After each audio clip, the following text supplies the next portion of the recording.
Indonesia di puncak fajar keemasan.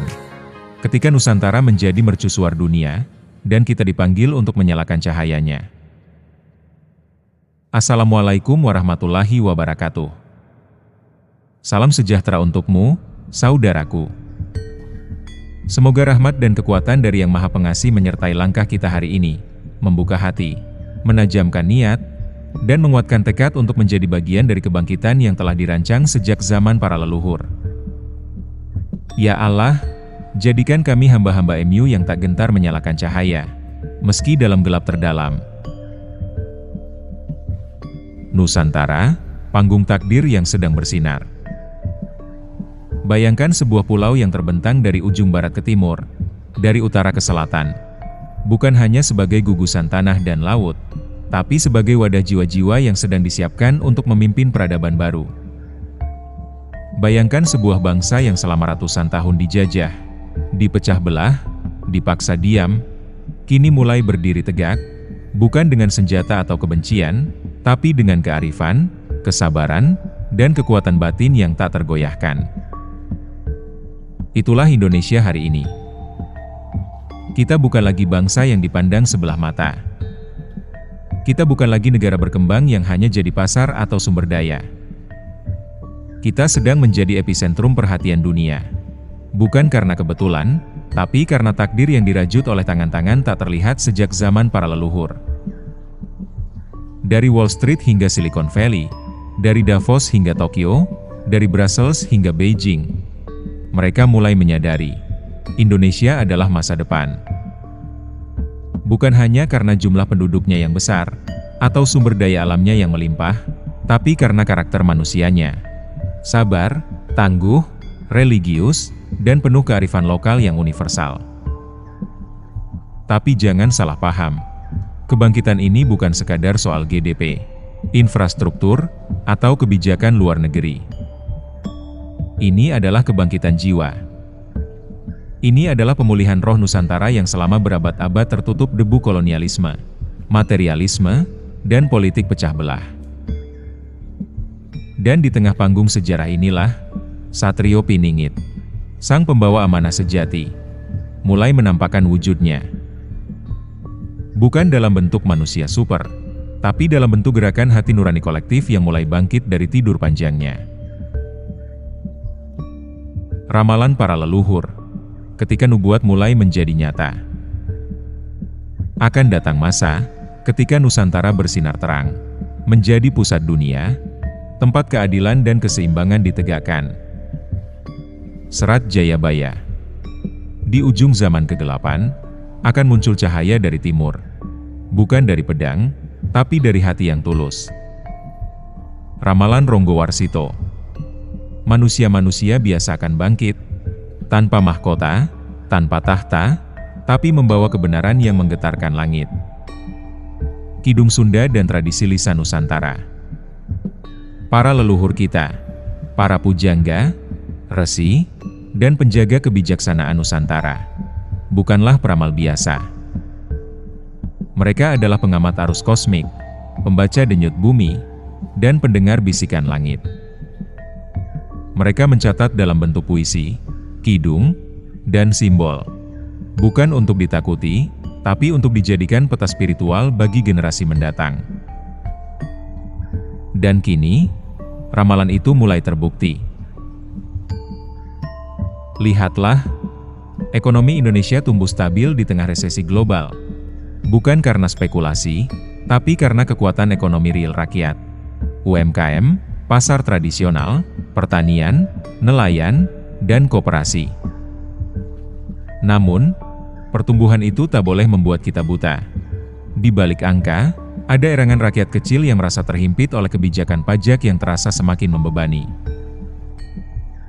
Dalam serat Centini, disebutkan, Wong cilik yen dipethesi, bumi iki bakal gemetar. Dudu gemetar bumi, nanging gemetar ati sing nandang. Orang kecil jika diperas, bumi ini akan gemetar. Bukan gemetarnya tanah, tapi gemetarnya hati yang menderita. Dan dalam prasasti Kudadu, terukir peringatan dari masa Majapahit.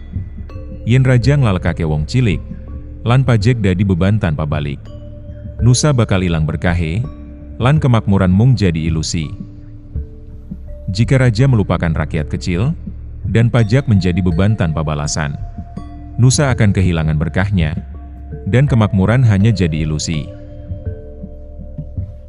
Pajak seharusnya menjadi alat keadilan, bukan alat penindasan. Seharusnya pemerintah berfokus membenahi struktur perpajakan agar lebih adil, lebih cerdas, mengarah pada pemulihan ekonomi makro, bukan pada pemerasan mikro. Karena kebangkitan sejati tak mungkin lahir dari punggung rakyat yang tertindih beban tak adil. Ia lahir dari keseimbangan, antara yang memberi dan yang menerima, antara yang memimpin dan yang dipimpin, antara kebijakan dan rasa keadilan yang hidup dalam dada rakyat.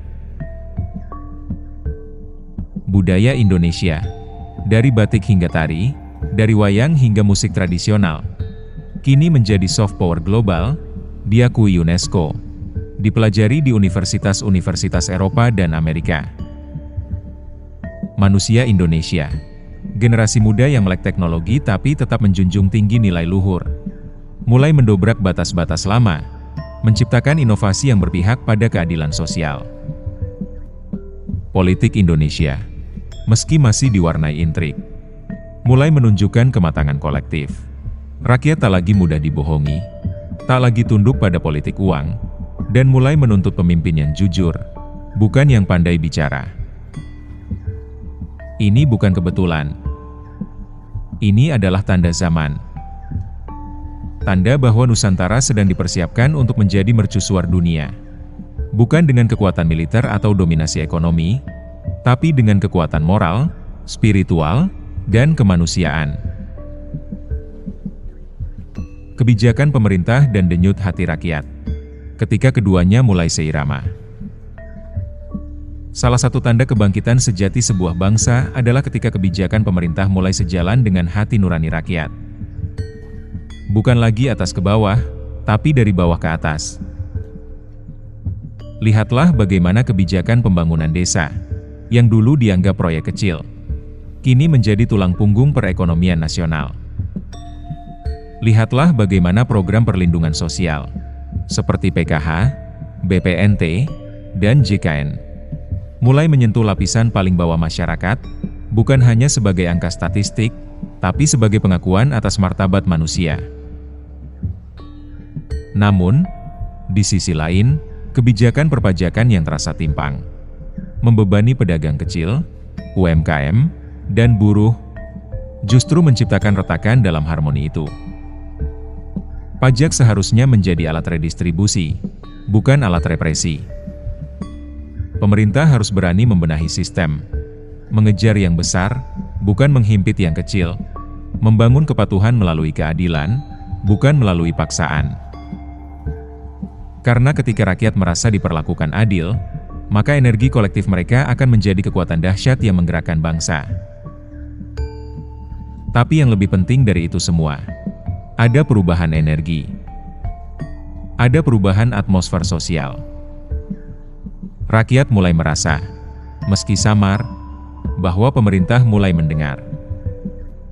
Bukan hanya mendengar suara di media sosial atau demo, tapi mendengar bisikan hati yang tak terucap, keinginan akan keadilan, kejujuran, dan keberpihakan. Dan disinilah letak keajaibannya.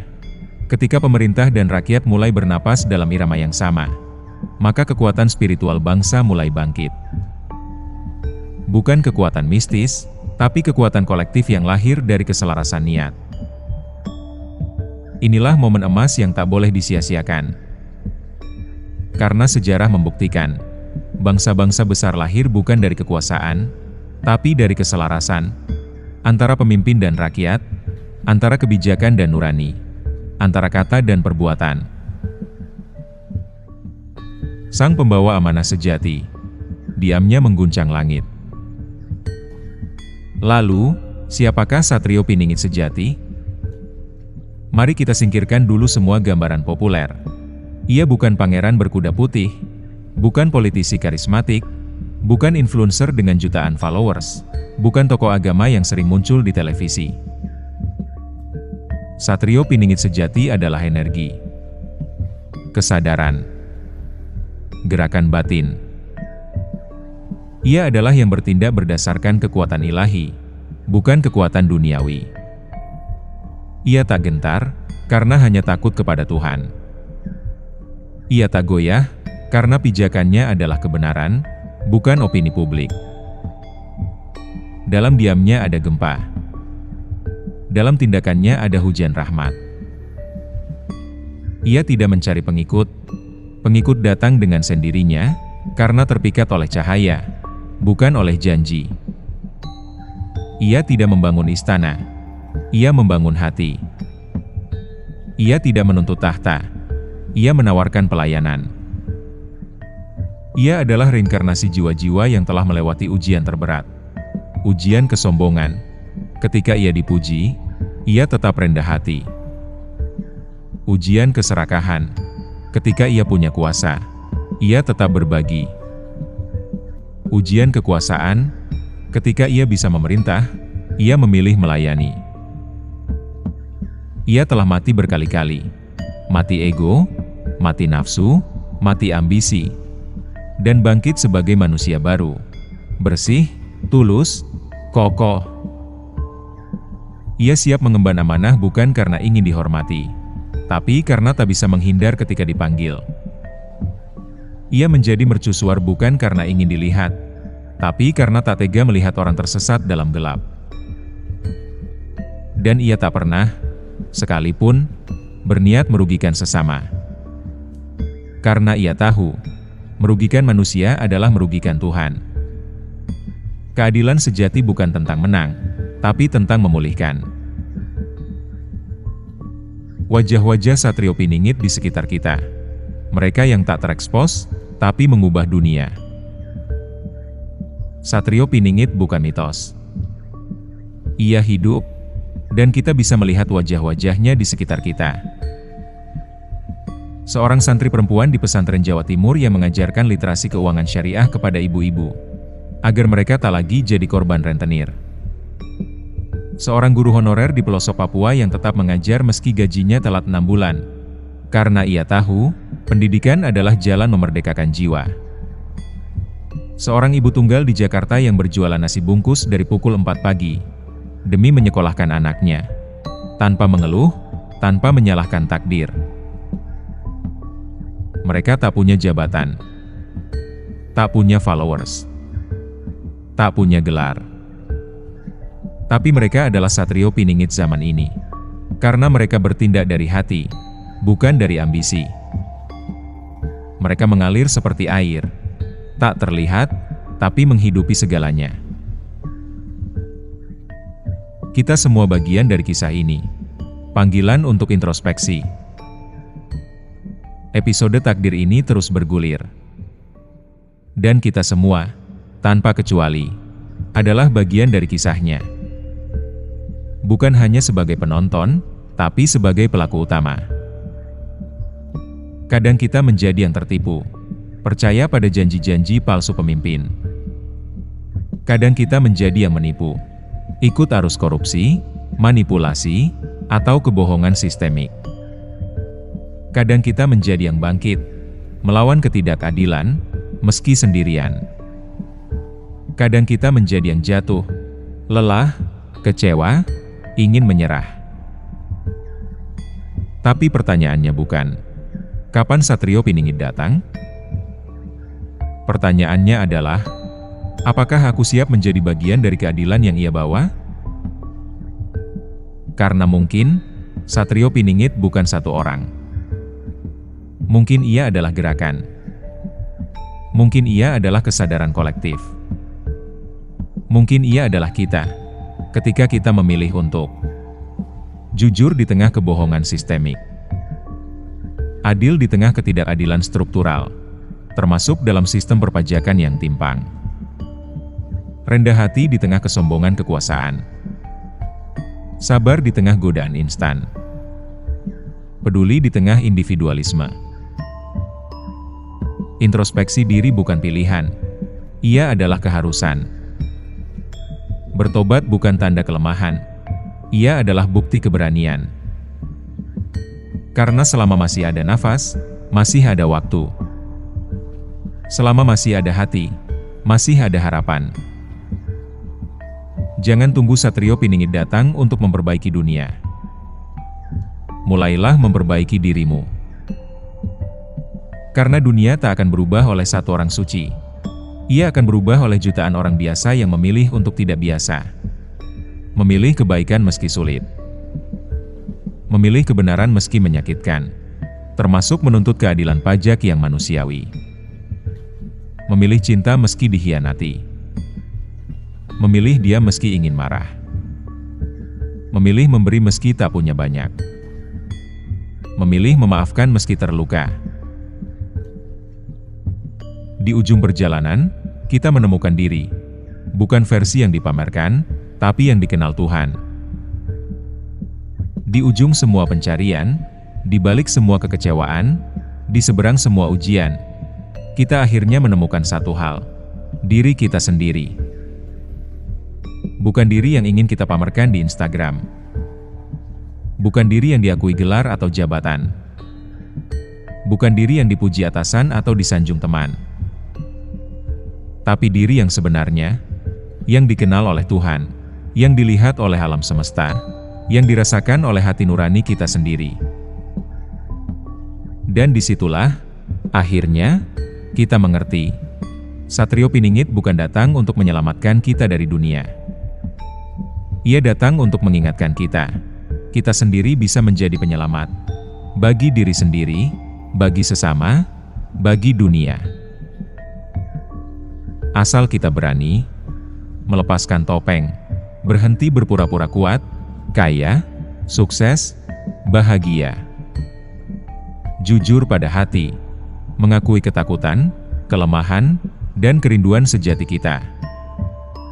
Berdiri di jalan yang benar, meski sendirian, meski dikucilkan, meski kehilangan segalanya, termasuk berani menolak sistem yang tidak adil, sekalipun itu datang dari kebijakan negara. Indonesia emas, bukan mimpi, tapi tanggung jawab kita bersama. Kita sering mendengar istilah Indonesia emas 2045. Tapi jangan salah, emas bukan hanya soal ekonomi atau teknologi. Emas adalah simbol kemurnian, kekuatan, dan keabadian spiritual. Indonesia emas adalah ketika keadilan benar-benar ditegakkan. Bukan hanya di pengadilan, tapi di pasar, di kantor, di jalan, di rumah, dan di balik setiap kebijakan pajak yang menyentuh rakyat kecil. Manusia dihargai bukan karena apa yang dimilikinya, tapi karena siapa dirinya. Kebijakan publik lahir dari hati, bukan dari lobi atau kepentingan politik sesaat, apalagi dari kepentingan korporasi yang mengorbankan rakyat. Budaya lokal menjadi fondasi peradaban global, bukan karena dipaksakan, tapi karena dicintai dan dihormati dunia. Agama dan spiritualitas menjadi jalan cinta, bukan alat kebencian atau pemecah belah. Dan semua itu bukan tugas pemerintah semata. Bukan tugas presiden, menteri, atau DPR. Tapi tugas kita semua, sebagai guru, petani, ibu rumah tangga, pengusaha, seniman, buruh, mahasiswa, pensiunan, bahkan sebagai anak kecil yang masih belajar membaca. Karena perubahan sejati dimulai dari unit terkecil, diri kita sendiri, dan dari keberanian kita menuntut keadilan, sekecil apapun, termasuk dalam hal pajak yang adil dan manusiawi. Menyalakan cahaya, ketika setiap tangan menjadi mercusuar. Maka biarlah zaman bergolak. Biarlah penipu bermunculan. Biarlah harapan terus diuji. Karena di tengah semua itu, cahaya sejati tak pernah padam. Ia hanya menunggu untuk dinyalakan oleh tangan-tangan yang masih percaya. Tangan yang menolong tanpa pamrih. Tangan yang menulis kebenaran meski diancam. Termasuk menulis tentang keadilan pajak yang seharusnya. Tangan yang memeluk yang terluka. Tangan yang menanam pohon untuk generasi yang belum lahir. Tangan yang berdoa dalam diam, meminta kekuatan untuk tetap baik di dunia yang keras. Dan tetap berani menuntut keadilan, sekalipun suara itu gemetar. Dan tangan itu bisa jadi milikmu. Penutup, kita adalah generasi yang dipilih untuk menjadi saksi dan pelaku kebangkitan Nusantara. Kita bukan generasi biasa. Kita adalah generasi transisi, generasi yang hidup di persimpangan zaman, antara kegelapan dan fajar, antara kebohongan dan kebenaran, antara keputusasaan dan harapan. Kita dipilih bukan karena kita sempurna, tapi karena kita cukup sadar untuk memilih jalan yang benar, meski sulit. Maka, jangan sia-siakan momen ini. Jangan biarkan ramalan leluhur menjadi sekadar dongeng. Jangan biarkan potensi Indonesia terkubur oleh ego, keserakahan, atau ketakutan, termasuk ketakutan untuk menuntut keadilan fiskal yang sejati. Nyalakan cahayamu. Jadilah Satrio Piningit versimu sendiri. Bangun Indonesia emas, bukan di atas kertas, tapi di atas hati. Hati yang adil, hati yang peka, hati yang tak tega melihat rakyat kecil dipaksa menanggung beban yang bukan urusannya. Karena ketika jutaan cahaya kecil menyala bersama, mereka akan mengalahkan kegelapan manapun. Dan Nusantara akan kembali menjadi mercusuar dunia. Untukmu yang masih menonton sampai di sini, jika kamu masih bertahan menonton hingga menit terakhir ini, itu bukan kebetulan. Itu adalah tanda. Tanda bahwa hatimu masih terbuka.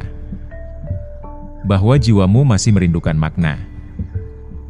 Bahwa meski dunia berisik, kamu masih mendengar bisikan kecil dari dalam. Aku bisa melakukan sesuatu. Aku bisa menjadi bagian dari perubahan. Maka dengarkanlah bisikan itu.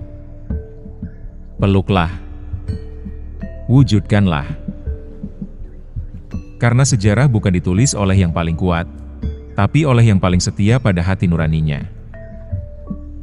Dan kamu sedang menulis sejarah itu, sekarang. Dengan setiap pilihanmu. Dengan setiap sikapmu.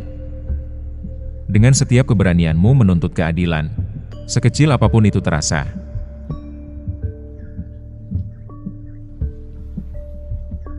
Waalaikumsalam warahmatullahi wabarakatuh. Semoga kita dipertemukan kembali dalam cahaya yang lebih terang, dalam ikhtiar yang lebih tulus, dan dalam barisan jiwa-jiwa yang tak lelah membangun Indonesia emas atas ridho MU. Sampai jumpa, dengan hati yang lebih bersih, langkah yang lebih teguh, dan doa yang tak pernah putus, hingga Nusantara benar-benar menjadi mercusuar dunia.